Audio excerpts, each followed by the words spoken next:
मुंबईत बीएमसी निवडणूक म्हणजे फक्त राजकारण नाही, तर आकड्यांचा खेळ आहे. मुंबई महानगरपालिकाच्या एकूण 227 वार्ड्समध्ये कोण निर्णायक आहे हे आकडे स्पष्ट सांगतात. मराठी मतदार 25 ते 30%, उत्तर भारतीय 22 ते 25%, मुस्लिम 20 ते 21%, गुजराती मारवाडी 17%, दक्षिण भारतीय व इतर 11%. म्हणजेच मुंबईत सर्वाधिक मतदार आजही मराठी समाजाचेच आहे. 2017च्या BMC निवडणुकीत निवडून आलेल्या 227 नगरसेवकांपैकी सुमारे 150 ते 155 मराठी भाषिक होते, तर 72 ते 76 नगरसेवक हे गैर मराठी समाजातून होते. राजकीय चित्र काय सांगतं? शिवसेना, ठाकरे गट आणि शिंदे गट हे तीनही गट फोकस मराठी माणसांनाच करतात.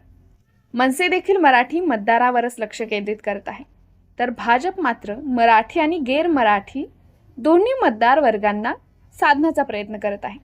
म्हणूनच BMC निवडणूक ही फक्त पक्षांची लढाई नाही, तर मतदारांच्या आकड्यावर जिंकली जाणारी सत्ता आहे.